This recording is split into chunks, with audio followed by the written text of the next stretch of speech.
Assalamualaikum warahmatullahi wabarakatuh. Kembali lagi dengan channel Bingkai Islam. Hari ini kita akan bahas tentang seorang pendeta masuk Islam. Aku menunggu seseorang yang berjanji akan menemuiku. Istriku sudah mempersiapkan santapan siang untuk menjamu sang tamu yang terhormat. Orang yang aku tunggu dulunya adalah seorang yang mempunyai hubungan erat dengan Presiden Afrika Selatan Nelson Mandela. Ia seorang misionaris penyebar dan pendakwah agama Nasrani. Ia seorang pendeta, namanya Silly. Aku dapat bertemu dengannya melalui perantaraan sekretaris kantor Rabithah yang bernama Abdul Halik Matir, di mana ia mengabarkan kepadaku bahwa seorang pendeta ingin datang ke kantor Rabithah hendak membicarakan perkara penting. Tepat pada waktu yang telah dijanjikan, pendeta tersebut datang bersama temannya yang bernama Sulaiman. Sulaiman adalah salah seorang anggota sebuah sasana tinju setelah ia memeluk Islam, selepas bertanding dengan seorang petinju muslim terkenal, Muhammad Ali. Aku menyambut kedatangan mereka di kantorku dengan perasaan yang sangat gembira. Silly seorang yang berpostur tubuh pendek, berkulit sangat hitam dan mudah tersenyum. Ia duduk di depanku dan berbicara denganku dengan lemah lembut. Aku katakan, "Saudara Silly, bolehkah kami mendengar kisah keislamanmu?" Ia tersenyum dan berkata, "Ya, tentu saja boleh. Pembaca yang mulia, dengar dan perhatikan apa yang telah ia ceritakan kepadaku. Kemudian setelah itu, silahkan beri penilaian." Silly berkata, "Dulu aku seorang pendeta yang sangat militan. Aku berkhidmat untuk gereja dengan segala kesungguhan. Tidak hanya sampai di situ, aku juga salah seorang aktivis kristenisasi senior di Afrika Selatan. Karena aktivitasku yang besar, maka Vatikan memilihku untuk menjalankan program kristenisasi yang mereka subsidi. Aku mengambil dana Vatikan yang sampai kepadaku untuk menjalankan program tersebut.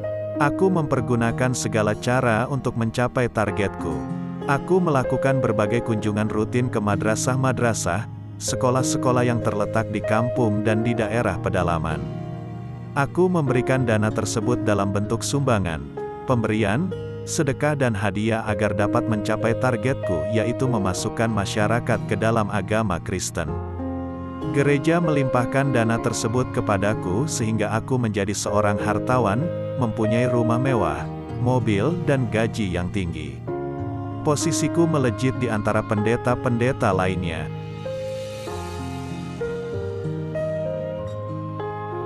Pada suatu hari, aku pergi ke pusat pasar di kotaku untuk membeli beberapa hadiah. Di tempat itulah bermula sebuah perubahan.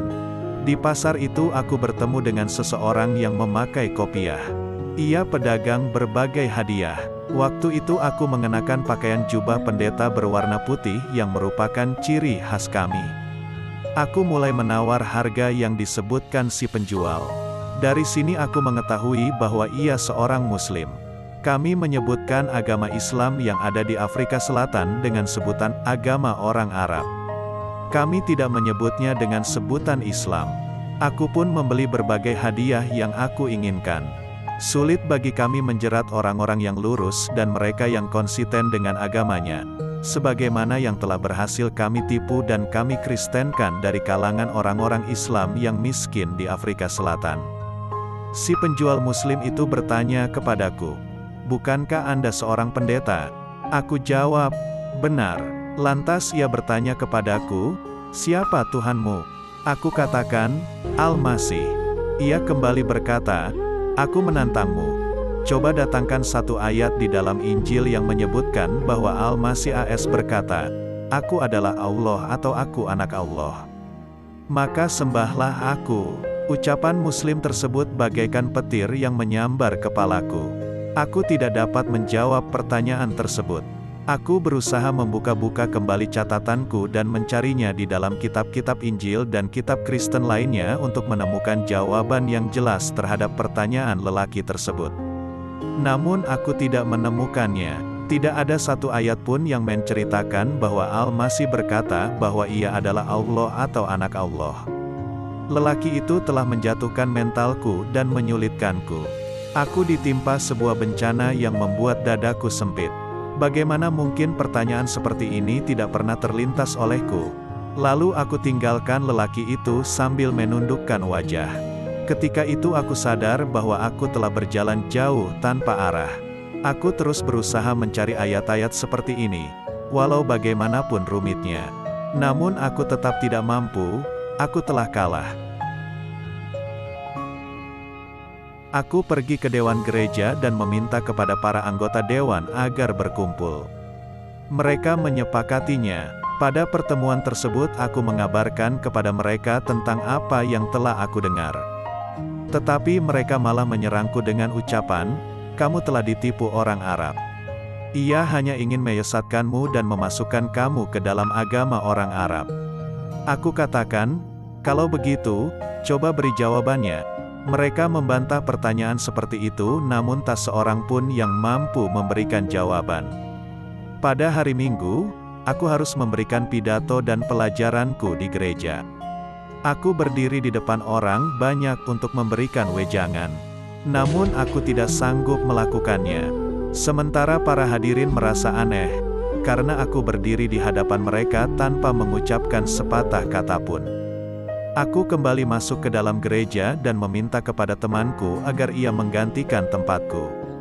Aku katakan bahwa aku sedang sakit, padahal jiwaku hancur luluh. Aku pulang ke rumah dalam keadaan bingung dan cemas.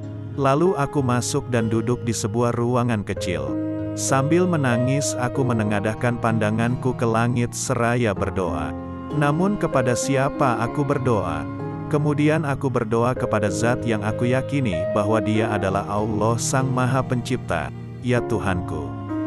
Wahai Zat yang telah menciptakanku, sungguh telah tertutup semua pintu di hadapanku kecuali pintu-Mu. Janganlah Engkau halangi aku mengetahui kebenaran, manakah yang hak dan di manakah kebenaran. Ya Tuhanku, jangan Engkau biarkan aku dalam kebimbangan. Tunjukkan kepadaku jalan yang hak dan bimbing aku ke jalan yang benar, lantas aku pun tertidur. Di dalam tidur, aku melihat diriku sedang berada di sebuah ruangan yang sangat luas. Tidak ada seorang pun di dalamnya kecuali diriku. Tiba-tiba di tengah ruangan tersebut muncul seorang lelaki. Wajah orang itu tidak begitu jelas karena kilauan cahaya yang terpancar darinya dan dari sekelilingnya. Namun aku yakin bahwa cahaya tersebut muncul dari orang tersebut. Lelaki itu memberi isyarat kepadaku dan memanggil, "Wahai Ibrahim." Aku menoleh ingin mengetahui siapa Ibrahim, namun aku tidak menjumpai siapapun di ruangan itu. Lelaki itu berkata, "Kamu Ibrahim, kamulah yang bernama Ibrahim. Bukankah engkau yang memohon petunjuk kepada Allah?" Aku jawab, "Benar."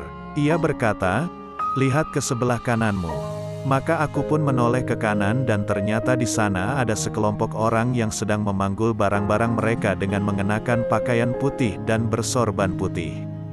"Ikutilah mereka agar engkau mengetahui kebenaran," lanjut lelaki itu.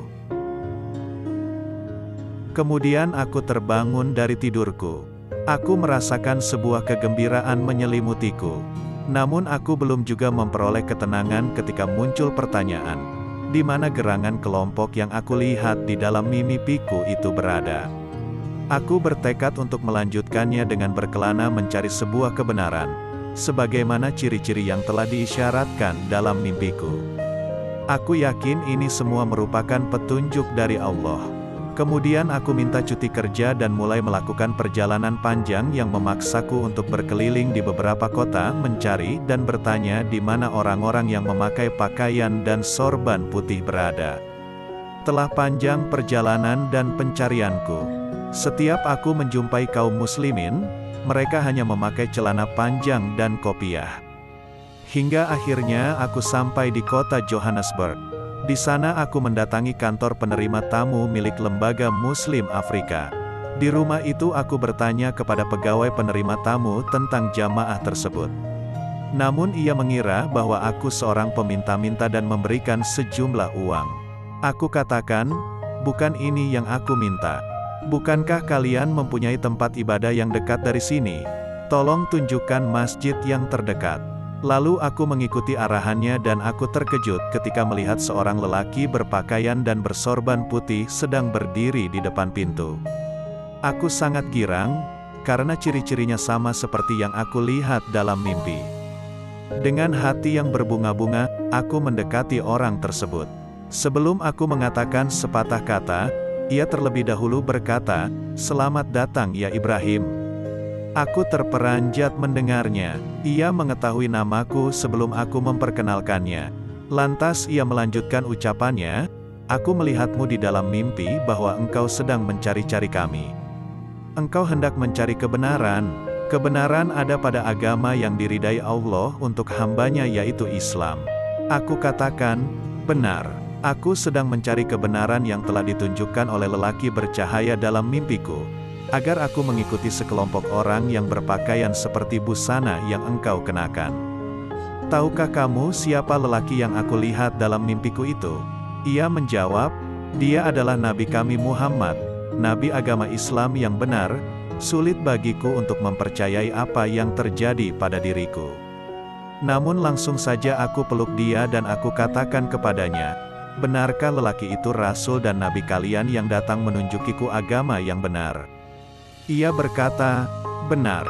Ia lalu menyambut kedatanganku dan memberikan ucapan selamat karena Allah telah memberiku hidayah kebenaran. Kemudian datang waktu salat zuhur.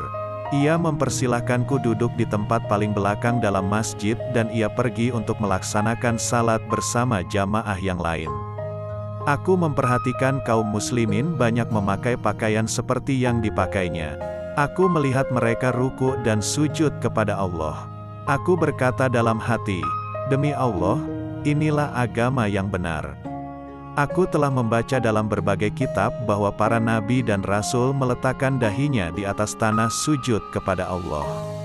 Setelah mereka salat, jiwaku mulai merasa tenang dengan fenomena yang aku lihat. Aku berucap dalam hati, 'Demi Allah, sesungguhnya Allah telah menunjukkan kepadaku agama yang benar.' Seorang muslim memanggilku agar aku mengumumkan keislamanku. Lalu aku mengucapkan 2 kalimat syahadat dan aku menangis sejadi-jadinya karena gembira telah mendapat hidayah dari Allah. Semoga kisah ini bisa kita ambil hikmahnya. Terima kasih sudah mendengar ulasannya. Jangan lupa sukai video ini dan subscribe dan komen. Bagikan video ini, semoga bermanfaat.